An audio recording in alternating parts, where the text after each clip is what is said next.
तो चलो तो तांडव शुरू करते हैं। एपिसोड के स्टार्ट में एक हफ्ते बाद का सीन हम लोगों को दिखाया जाता है, जहां पर हम इस बंदे को देख पाते हैं जो कि माना के ऊपर में बिलीव करने के लिए बोल रहा होता है, क्योंकि इसकी नज़र में वर्ल्ड बहुत ही जल्द ख़त्म होने वाला है और कुछ लोग उसकी बातें सुन भी रहे होते हैं। और साथ में यहाँ पर हमारे मिलिट्री का कर्फ्यू भी जारी कर दिया गया है, क्योंकि पेस्ट का आतंक जो है वो चारों तरफ यहाँ पर फैला हुआ है। और इसी बीच में ये जो मिलिट्री के लोग हैं, बेचारे लोगों के पूरा हालत खस्ती हो चुकी है। वो लोग यहाँ से वहाँ, वहाँ से यहाँ, ऐसे ही उन लोगों की ड्यूटी लगाई जा रही है। और लोग इन सारी चीज़ों को देखते हुए बोल रहे होते हैं कि ये जो सारी चीज़ें यहाँ पर हो रही है वो बहुत ही ज़्यादा वियर्ड है, क्योंकि यहाँ पेस्ट के द्वारा आतंक फैलाया गया है। ऐसा लगता है जैसे कि हम लोग थर्ड वर्ल्ड वॉर में घुसने वाले हैं। ये बहुत ही ज़्यादा स्कैरी है। इस तरीके की बातें चल रही होती है जिसे डिटेल में नहीं करना चाहिए। और हम देख पाते हैं जिन और सियून को, जिसे यहाँ पर सब पब्लिक सपोर्ट के तौर पर काम करने के लिए लगाया गया है। और इन दोनों इसी के बारे में ही बातें कर रहे होते हैं, जहां पर एक बंदा हमारी सियून को काफ़ी ज़्यादा शुक्रिया अदा करने लगता है। और सियून बोलती है कि आपसे मिलकर बहुत अच्छा लगा। और वो यहाँ जिन को बताने लगती है कि इन सारे लोगों को ऐसा लगता है कि मैंने फर्स्ट को डिफीट किया है और इसके लिए मैं माफ़ी चाहती हूँ तुमसे, क्योंकि तुम्हारा पूरा का पूरा क्रेडिट मैं लेके जा रही हूँ। और जिन बोलता है कि नहीं नहीं, तुम्हें इन सारी चीज़ों को बिल्कुल भी नहीं सोचना चाहिए। और फिर वो न्यूज़ के बारे में याद करने लगता है, जहाँ पर हमारी सियून ने सारा का सारा क्रेडिट अपने ऊपर में ले लिया होता है, क्योंकि वो हमेशा से ऐसा ही करती आई है। और जिनको परेशान ना हो इस वजह से वो सारा क्रेडिट को अपने ऊपर में ले लेती है। और इसका दूसरा रीज़न ये भी है कि हमारा जो जिन है वो लूज़र रहा है अपने स्कूल में, तो इस वजह से कोई इसके ऊपर में यकीन भी नहीं करेगा। और फिर वो बोलता है लेकिन इन सारी बातों को छोड़ो, आखिर हमें यहाँ पर किस चीज़ के लिए आज असाइन किया गया है। और सियून बोलने लगती है अच्छा वो तो हमें ऑर्फनेज की तरफ में जाना होगा। फिर वो बोलती है कि ये ज़्यादा दूर नहीं है, तो चलो हमें जल्द से जल्द उस जगह पर पहुँचना चाहिए बोलकर आगे बढ़ गई होती है। और जिन एक गहरी सी सांस लेता है और फिर सीधा हमारी सियून का पीछा करते हुए बोलता है कि रुको, मैं तुम्हारे साथ में आ रहा हूं। और इसी के साथ हमारा सीन शिफ्ट हो जाता है ऑर्फनेज की तरफ, जहां पर हमारे ये जो बच्चे हैं सियून को देखने के बाद बोलते हैं कि प्रीटी उन्नी वापस आ गई है, तो चलो हम जल्दी से उनसे मिलते हैं बोलकर बहुत ही ज्यादा खुश होकर हमारी सियून की तरफ में बढ़ने लगते हैं। जहां हम देख सकते हैं कि सियून को ये सारे बच्चे बहुत ही ज्यादा पसंद करने लगे हैं। और इन सारी चीजों को हमारा जिन देख रहा होता है और फिर वो साइड की तरफ में देखते हुए बोलने लगता है कि आखिर किसने ऐसा सोचा था कि मैं दोबारा से ऑर्फनेज में वापसी कर लूँगा, वो भी इस तरीके से। और तभी यहाँ पर कोई बच्चा हमारे जिन को देखते हुए बोलता है कि साथ में उनके साथ एक ओल्ड आदमी भी आया हुआ है जो उनके पीछे में मौजूद है। और सारे लोग हमारे जिन को देखने लगते हैं और ओल्ड सुनकर जिन की यहाँ पर कान खड़े हो गए होते हैं। और वो बोलने लगता है कि कौन, मैं ओल्ड, आखिर तुम्हारे बोलने का मतलब क्या है। और हमारी सियून ब्लश करती हुए कहने लगती है कि हे ओल्ड गाय, ये जो बच्चे हैं ना वो तुमसे काफ़ी ज़्यादा डर रहे हैं, तो तुम इनसे थोड़ा सा दूर जाके बैठो, वरना ये लोग पूरी तरीके से घबरा जाएंगे। और जिन बोलने लगता है कि आखिर तुम ये बोल क्या रही हो। और सियून कहने लगती है कि क्यों ना हम लोग यहाँ पर कुछ मस्ती करें बोलकर वो बच्चे लोग के साथ में खेलने के लिए आगे बढ़ गई होती है। और जिन को लग गया होता है सदमा, वो बोलता है कि अभी तो मेरा स्कूल भी ख़त्म नहीं हुआ है और ये सारे लोग मुझे ओल्ड मैन की तरह ट्रीट कर रहे हैं, क्या मैं इतना ज़्यादा डोकरा नजर आता हूं इन लोगों को। और हमारी सियून काफ़ी ज़्यादा बच्चों के साथ में मस्ती कर रही होती है। और हमारा जो जिन है वो बच्चों का एरिया को यहाँ चेक करने लगता है, किसी सबका सी रैंक पर ही मौजूद है। और जिन हंसते हुए कहने लगता है कि इन बच्चों का जो एरिया है ना वो हमारे बटालियन मेंबर के मुकाबले में बहुत ही ज़्यादा बेटर है। और तभी कोई बच्चा या बच्ची हमारे जिन के सामने में आ जाती है, जिसे देखकर जिन एक बार के लिए कंफ्यूज हो जाता है। और फिर वो बोलती है कि हे, आखिर तुम यहाँ पर क्या कर रहे हो, क्या तुम व्यूरिज्म के पीछे हो। व्यूरिज्म का मतलब थोड़ा सा सेक्सुअल से रिलेटेड है, तो इसलिए मैं इस बारे में डिस्कशन नहीं कर रहा। और फिर ये बातों को सुनकर हमारा जो जिन रहता है वो अचंभित होते हुए बोलता है कि आखिर तुम्हें इन वर्ड के बारे में कैसे पता है। और वो बच्ची बोलती है कि मेरा नाम है जिन चियोनोक। और जिन हाथ आगे बढ़ाकर कहता है मेरा नाम है पार्क जिन सुंग, और साथ में तुम्हें मिलकर बहुत ही अच्छा लगा चियो, लेकिन मुझे व्यूरिज्म कहने का आखिर तुम्हारा मतलब क्या था। और चियो उसे क्रॉस करती हुए बोलती है कि मैंने बस ऐसे ही कह दिया, क्योंकि तुम काफ़ी दूर से खड़े होकर उन लोगों को घूर घूर के देख रहे थे। और जिन बोलता है कि ये बस एक मिसअंडरस्टैंडिंग थी। और कहता है कि चियो, मैं सचमुच में बस उन्हें ऐसे ही देख रहा था और इसके अलावा कुछ भी नहीं है। और चियो बोलती है ठीक है व्योरिज्म गाय। और हमारा जिन बोलने लगता है कि मैं यहाँ पर पूरी तरीके से सीरियस हूँ। और वो अपने मुंह को फुलाए हुए उस जगह पर बैठी हुई नजर आती है। और हमारा जो जिन और चियो दोनों ही यहाँ पर हमारे सियून और ऑर्फनेज के बच्चों को खेलता हुआ देख रहे होते हैं, जो कि काफ़ी ज़्यादा मस्ती कर रहे हैं। और जिन यहाँ पर काफ़ी ज़्यादा ब्लश करते हुए कहने लगता कहता है कि यार ये जो सियून है ना, मैंने बिल्कुल भी नहीं सोचा था कि वो बच्चों के साथ में इस तरीके से, यानी कि इतने अच्छे तरीके से बिहेव करती है यार, बच्चे उसे काफी ज्यादा पसंद भी करते हैं। और चियो कहती है कि आखिर ओल्ड व्यूरिज्म गाय तुम्हारा उसके साथ में कौन सा रिलेशनशिप है। और जिन उससे बोलता है कि पहली बात तो ये कि मैं कोई व्यूरिज्म नहीं हूँ और ना ही मैं कोई ओल्ड हूँ। और चियो कहती है ये पूरी तरीके से झूठ है, मैं अच्छी तरीके से देख के बता सकती हूँ कि कौन गर्लफ्रेंड है और कौन फीमेल फ्रेंड है। जिन कहता है कि आखिर तुम्हारे पास ये सारी आइडिया आते कहाँ से हैं। और चियो बोलने लगती है कि मैं बस जानती हूँ कि यहाँ गर्लफ्रेंड कौन होती है और जस्ट फ्रेंड कौन होता है। और वैसे भी तुम्हारा जो फेस है वो काफी ज्यादा यहाँ पर रेड हो गया है, क्या मैं झूठ बोल रही हूँ। और फिर वो हमारे जिन के ऊपर में ज्यादा हाइपर होती हुई बोलती है कि तुम उसे यहाँ पर लाइक करते हो, ये हो सकता है वन साइडेड लव, लेकिन यहाँ पर हमारी सियून हमारे जिन को लाइक करती है। और वो बोलती है कि तुमने क्या अपने लव को कन्फेस किया है और क्या तुम दोनों ने एक दूसरे का हाथ भी पकड़ा है। मुझे नहीं लगता कि ये सारी चीजें यहाँ पर हुई है और ना ही तुम लोगों ने एक दूसरे के साथ में मिलकर लंच भी किया होगा, क्या मैं यहाँ पर सही बोल रही हूँ। बोलकर हमारे जिन के साथ में काफी ज्यादा हाइपर होने लगती है, लेकिन हमारा जिन उसके सर पर एक टपली मारता है जिससे उसे काफी ज्यादा दर्द भी होता है। कहता है कि तुम्हें अपने से बड़ों का इस तरीके से मजाक नहीं उड़ाना चाहिए और मेरा कोई इंटेंशन नहीं है कि मैं अपने लव लाइफ के बारे में किसी को भी यहाँ पर जानकारी दूं। और हमारी चियो के आंखों में आंसू आ गया है और वो बोलती है कि आखिर तुमने मुझे हिट क्यों किया, क्योंकि इससे काफी ज्यादा दर्द होता है। और जाती हुई कहती है कि अब मैं जा रही हूँ और उन्हीं को मैं सारी चीजें बता दूंगी कि तुमने यहाँ पर मुझे बहुत ही बुरी तरीके से मारा है। और जिन बोलता है क्या आखिर मैंने तुम्हें इतनी जोर से बिल्कुल भी नहीं मारा था। और हमारी जो चियो है वो आगे बढ़ने लगती है, उससे पहले ही जिन उसके हाथ को पकड़कर रोक कर कहता है कि रुको रुको, तुम्हें ऐसा नहीं करना चाहिए। और वो बोलती है कि ये बहुत ही ज्यादा दर्द करता है। और जिन बोलता है कि मैं माफी चाहता हूं, लेकिन तुम मेरी बात नहीं सुन रही थी। और चियो बोलने लगती है कि मेरा नाम है चियोनोक, तो तुम मुझे नाम से पुकार सकते हो। और जिन बोलता है ठीक है चियो। और जिन चियो से पूछता है क्या तुम ही वो हो जो कि ऑर्फनेज के बच्चों के मूड को यहाँ पर कंट्रोल कर रही हो। और बच्चे यहाँ काफी अच्छे मूड में हम लोगों को नजर आते हैं। और हमारा जिन जो है वो अपने मन में कुछ बातें सोच रहा होता है इस बच्ची के आइडिया के बारे में, जहां पर इसके पास में इस प्रकार का आइडिया है कि वो किसी के भी मूड को हैप्पी में सैड को और सैड को हैप्पी में कन्वर्ट कर सकती है। इस तरीके की कुछ एबिलिटी है इसमें। और ये सब कुछ जानने के बाद चियो बोलती है कि आखिर तुम्हारे मेरे आइडिया के बारे में कैसे पता चला। और हम देखते हैं god given bipolar disorder can control the mood of given target however the target must agree. और हमारा जिन बोलने लगता है कि मैं भी एक ऑर्फनेज हुआ करता था, इस वजह से मुझे काफी कुछ बातें यहाँ पर मालूम है। और चियो कहती है क्या तुम सचमुच में ऑर्फन थे, लेकिन तुम्हें मेरे आइडिया के बारे में कैसे पता चला। और जिन यहाँ पर समझ नहीं पाता कि आखिर उसे कैसे एक्सप्लेन करे। और फिर वो उसे बोल देता है कि मैंने तुम्हारे आइडिया को रीड कर लिया था, इसके लिए मैं माफी चाहता हूँ, लेकिन तुम ये बात जो मुझे व्योरिज्म कह रही थी इस मामले में थोड़ा बहुत मुझे कह सकती हो। और चियो बोलने लगती है कि देखो मैंने कहा था ना कि तुम्हारा जो टैलेंट है वो एक नंबर का पर्वर्ट है। और जिन कहता है क्या मुझे पर्वर्ट बुलाना थोड़ा ज्यादा नहीं हो जाएगा। फिर यहाँ बोलता है कि चियो क्या तुम मेरे साथ में कुछ पीना पसंद करोगी। और फिर यहाँ पर हम देखते हैं कि ये जो हमारी चियो रहती है वो कुछ चीजें करती है और सीधा हमारे जिन के हाथों को पकड़ लेती है। यानी कि अभी थोड़ी देर पहले वो अपने हाथों को पोंछ रही थी ताकि हमारे जिन के उंगली को पकड़ सके। और चियो कहने लगती है क्या तुम्हें यहाँ पर किसी डॉटर की जरूरत पड़ेगी। मैं ये नहीं कि ज्यादा तुमसे कुछ नहीं मांग रही हूँ, लेकिन मैं बस इस जगह पर से बाहर जाना चाहती हूँ क्योंकि तुम्हारे पास में कोई ऐसा है जिसे तुम बहुत ही ज्यादा लाइक करते हो, तो इस वजह से तुम मुझे बिल्कुल भी हार्म नहीं करोगे और तुम मेरे लिए एक परफेक्ट कंटेंडर हो। और उसकी बातों को सुनकर जिन पीछे से बोलता है कि आखिर तुम्हारे कहने का मतलब क्या है।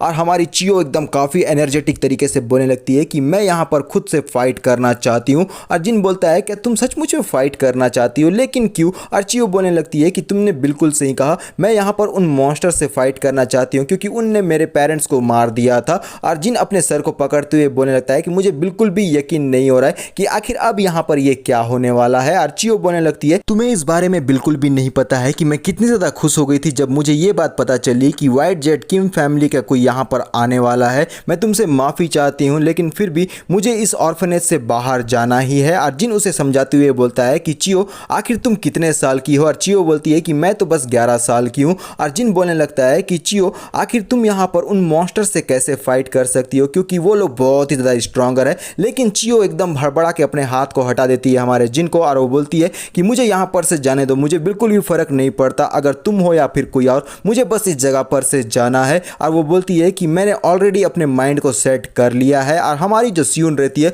वो काफ़ी ज़्यादा यहाँ पर खुश नज़र आ रही होती है। और हमारा जिन उसे समझाने लगता है और वो बोलता है कि चियो। और तभी उसके पास से रिंग बजना शुरू हो गया क्योंकि लौंडे के पास में फ़ोन आ चुका है। और इस आवाज़ को हमारी सियून भी सुनकर पीछे के तरफ में देखने लगने लगती है, जहां पर हमारा जिन चीज़ों से बोलता है कि मैं माफ़ी चाहता हूं क्योंकि मुझे इस कॉल को अटेंड करना ही होगा। और जैसे ही वो कॉल को पिकअप कर लेता है, सामने की तरफ में मिस नर्स बोलने लगती है कि जिनसू, क्या तुम यहाँ पर सियून के साथ में हो? मैं चाहती हूँ कि तुम लोग जल्दी से सर्जन ऑफिस के तरफ में आ जाओ क्योंकि यहाँ पेस्ट के द्वारा कुछ चीज़ें यहाँ रिक्वेस्ट की गई है। तो यहाँ पर ये जितने भी कंट्री के लीडर्स है, यानी कि हर एक कंट्री के लीडर, वो लोग इस मीटिंग में बैठे हुए हैं। होता है इंटरनेशनल क्राइसिस कोऑपरेशन एजेंसी, जहां पर के लीडर लोग काफी फ्रस्ट्रेशन के साथ में यहां पर उस पेस्ट के लीडर से बात करने के लिए आए हुए हैं। और ये जो पेस्ट का लीडर है वो टीवी के अंदर से बोलने लगता है कि आप सभी को नमस्कार, और हम लोग हैं पेस्ट में ये जितने भी लीडर होते हैं कंट्रीज के, वो बात करने लगते हैं कि ये किम इल जुंग नहीं है। काफी ज्यादा उसके रेड स्किल के बारे में भी बातें करते हैं, यानी कि उसकी स्किन के बारे में। और वो बोलते हैं कि हो सकता है कि ये कोई एरिया हो, तो हम लोगों को पैनिक करने की बिल्कुल भी जरूरत नहीं है। और ये बंदा जो कि खुद को शैतान बुलाता है, वो यहाँ पर स्माइल करना शुरू कर देता है और कहता है कि अब यहाँ पर आप सारे लोग आ चुके हैं,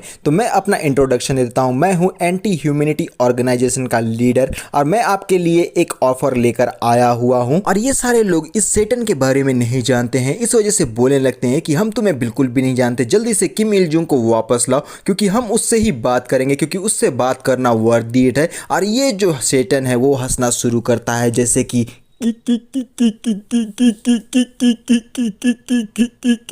कंटिन्यूअसली ऐसे ही हंस रहा था यार दो स्क्रीन में। और उसे ऐसा हंसता हुआ देखकर ये जितने भी लीडर्स हैं उनमें से एक बंदा बोलता है कि आखिर इन सारी बातों में क्या ऐसा फनी था जो तुम्हें इतना ज़्यादा हंसी आ रहा है? और शैतान बोलने लगता है कि मैं इस बात पे पूरी तरीके से श्योर हूँ कि तुम ह्यूमंस ने यहाँ पर अभी तक रेवोल्यूशन को बिल्कुल भी रिसीव नहीं किया है। और इन बातों को सुनकर ये लीडर्स काफ़ी ज़्यादा अचंभित हो जाते हैं और वो बोलते हैं कि आखिर इसके कहने का यहाँ पर मतलब क्या है। लेकिन उससे पहले आखिर तुम यहां पर हो कौन? और ये शैतान बोलना शुरू करता है कि मैं हूं the Lucifer, the morning star, Saturn, rivals, the crimson dragon, the elder dragon, the father of sin. और ये सारी बातों को सुनकर ये सारे लोग यहां आश्चर्यचकित हो जाते हैं। और फिर ये शैतान बोलने लगता है कि मैं यहां पर ये जितने भी गॉड्स है ह्यूमंस के, जिसके ऊपर में वो बिलीव करते हैं, उन सब का एनिमी हूं। और ये बंदा बोलता है तो इसका मतलब ये पूरी तरीके से पगलेट आदमी है जो हमसे बात करने के लिए आया है। और शैतान कहने लगता है कि मैं तुम लोगों के लिए एक थ्रेट हूं और तुम्हारे लिए एक बेहतरीन ऑफर लाया हूं। भले ही तुम लोग इसे डिनाई करना चाहो, लेकिन फिर भी इसे डिनाई नहीं कर सकते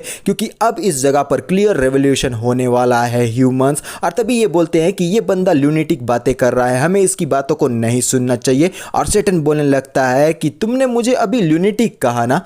फिर वो होता है तो ठीक है, अब मैं यहाँ पर अपने मेथड से सारी चीज़ों को चेंज करने वाला हूँ। और फिर हमको ये एक अर्थ के ऊपर में नज़र आता है जहाँ पर हमको इसका टाइटल दिखाया जाता है गॉड किलर। और क्या ही भयानक नज़र आ रहा होता है ये सीन। और यहाँ हम देखते हैं कि ये जितने भी लैंड्स होते हैं उन सारी जगहों पर काफ़ी ज़्यादा यहाँ शाइन कर रही होती है कुछ चीज़ें, यानी कि इन सारी जगहों पर उसने अपने ट्रैप को बिछाया हुआ है। फिर हम देखते हैं red dragon of apocalypse, god killer, एडिया रैंक, ट्रिपल क्वेश्चन मार्क, हर एक चीज़ जो है इसका दिखाया नहीं गया है। और साथ में हम लोगों को अलग अलग जगहों पर अलग अलग टाइप का ये जो टावर्स है वो यहाँ पर निकलता हुआ नजर आता है, जहाँ पर किसी के यहाँ चमड़ा लगा हुआ है, किसी के यहाँ पंख लगा है, किसी के यहाँ बाल लगा हुआ है। इस तरीके के विभिन्न प्रकार के ये जो टावर्स रहते हैं वो इस जगह पर प्रकट होना शुरू हो जाता है। और ये जैसे ही चीज़ें होती है तभी यहाँ पर हल्ला बोल शुरू हो गया है। सारे लोग अपने लीडर के पास में आते हुए बोलते हैं कि प्रेसिडेंट देखिए यहाँ पर एक टावर आ चुका है अचानक से,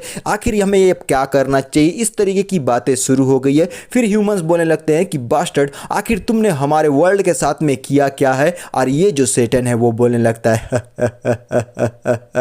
मैंने तुम लोगों को बताया था कि मैं तुम लोगों के लिए एक बहुत ही बड़ा थ्रेट हूँ और जो कुछ भी मैं बोलता हूँ वो इसे हल्के पे बिल्कुल भी मत लिया करो। ह्यूमन लीडर पूछने लगता है कि आखिर तुम्हें क्या चाहिए जिसकी वजह से ये सारी चीज़ें तुम यहाँ पे कर रहे हो? और शैतान बोलने लगता है कि तुम यहाँ पर कोई सा भी टावर चूज कर लो और अपने साथ में एक आर्टिफैक्ट लाना बिल्कुल ही मत भूलना। अगर तुम उस आर्टिफैक्ट को लाकर उस टावर के अंदर में रख देते हो तो तुम लोगों का न्यू रेवोल्यूशन स्टार्ट हो जाएगा और तुम लोगों को बहुत ही अच्छी चीज़ें यहाँ पर गिफ्ट के तौर पर रिसीव होगी। और जैसे ही वो ये सारी बातें सुनते हैं ये लोग यहाँ पर हाइपर होते हुए बोलने लगते हैं कि इससे बेटर कि हम अपने आर्टिफैक्ट को इस बंदे को दे, हम लोग इससे फाइट करना चाहिए। आखिर हम फ्री में अपने आर्टिफैक्ट इस जैसे बंदे को कैसे दे सकते हैं? और शैतान बोलता है क्या सचमुच में यही तुम लोगों का डिसीजन है ह्यूमंस? अगर ऐसी ही बात है तो मुझे इसके लिए तुम लोग बिल्कुल भी ब्लेम नहीं कर सकते। और न्यूज़ में आना शुरू शुरू हो गया है, जहां पर first, second, third, fourth, fifth, 10th जितने भी यहां पर बीस्ट रहते हैं वो वर्ल्ड में अपना अपीयरेंस देना शुरू कर दिए हैं और यहां पर तबाही मचने वाली है। और जैसे ही ये सारी चीज़ें ये प्रेसिडेंट्स देखते हैं वो लोग यहां पर काफ़ी घबरा जाते हैं और सेटन हंसते हुए बोलने लगता है, तो चलो मेरे पास में आ जाओ, क्योंकि मेरे जो बीस्ट है ना वो अभी भी यहाँ पर स्ट्रांग है और वो उस जगह पर खड़े हैं ताकि वो लोग तुम्हें डिफीट कर सके। तुम लोग पूरी तरीके से फ्री हो मेरे ऑफर को एक्सेप्ट करने के लिए। जब तुम लोगों का माइंड चेंज हो जाए ना तब तुम लोग अपने हिसाब से कोई सा भी टावर चूज कर लेना। मैं तुम लोगों को 7 दिन का मौका देता हूँ। और कहता है, और अगर तुम लोग किसी तरीके से टावर के टॉप तक पहुंचने में कामयाब होकर उसे क्लियर कर लेते हो तब मैं यहाँ पर किसी भी आर्टिफैक्ट को टच बिल्कुल भी नहीं करूंगा और पोंगयांग में हमेशा के लिए रहने के लिए तैयार हूँ। और हमारे जिन को देखते हैं जो कि सामने का नज़ारा देखकर बोलता है कि टीचर रुकिए, और फिर हम देखते हैं कि उसके सामने में भी एक टावर अपेयर हो गया होता है और उसे देखते हुए बोलता है कि आखिर ये है क्या चीज़। और लोग बोलने लगते हैं, यानी कि प्रेसिडेंट्स बोलने लगते हैं कि आखिर तुम्हारे प्रॉमिस को हम कैसे ट्रस्ट कर सकते हैं। और वो बोलने लगता है कि मैंने ऑलरेडी तुम लोगों को सारी चीज़ें यहाँ पर बता दी है, जो मैंने बोल दिया है उसे मैं अपने वादे को ज़रूर यहाँ पे निभाऊंगा। और कोई जाकर उस दरवाजे को ठकठकाने लगता है